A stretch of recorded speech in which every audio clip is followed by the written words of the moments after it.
Pipila ka adlaw sa dili pablihan ang labing dakong sporting event sa nasod. Busy na sa preparasyon ang mga atleta. Ang detalye sa report ni Nico Serino. Busy ang Subang Dako Gym sa Mandaue City nga naabtan namo kaganiha. Ubay-ubayng kabataan ang nagbansay, samtang uban nagpaabot lang una sa ilang turno nga makagamit sa gym. Kining mga atleta gikan sa Region 11 o Davao Region, subsub ang preparasyon para sa palarong pambansa.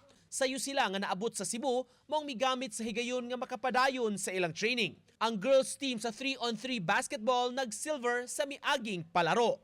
Samtang ang mga lalaking atleta nga taga Davao de Oro nga mo'y mikampiyon sa Davao Regional Athletic Association kun Davraa di sab magpauwahi. Pagpangandam kanang kuan sir, hard work, tas playo, shooting nga na.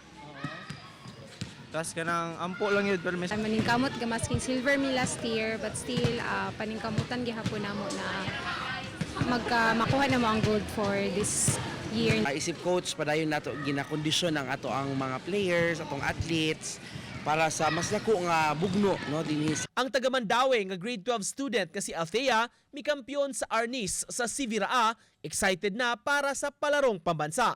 Busy na sab kaayo sa iyang preparasyon. Training me every day for our sparring and sa gainhouse me tulo sa kuan mo sa for synchro na mo. Apan kun kadaghanan ng andam sa kompetisyon, may mga nag-train o nag-practice usab sa mga performances sa sporting event.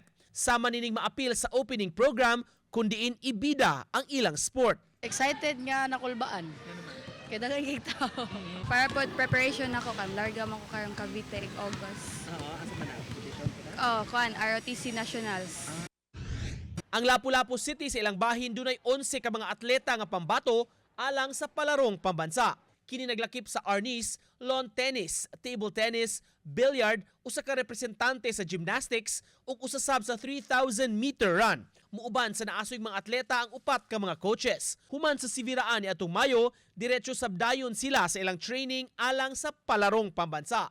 Ugma sa buntag magtigom sila sa buhatan sa DepEd Lapu-Lapu aron dungan silang mahatod paingon sa Don Vicente Raman National High School nga mo'y billeting area sa tanang atleta sa Region 7. Mato dirikan Montejo DepEd Lapu-Lapu City Division Sports Coordinator gawas sa mga ekipo nga gamiton sa mga atleta, hatagan usab sila sa lokal nga kagamhanan ug allowance nga 5,500 pesos. Lakip sa mahatagan ang mga coach. Wala, personal na siya ma'am. Kay libre naman na ang pag-star nila dito tanan. Kay one team man ang Region 7, mo duwa sila for Region 7. So libre na ila dito. Food, ang kining ilang pagkatulog dito.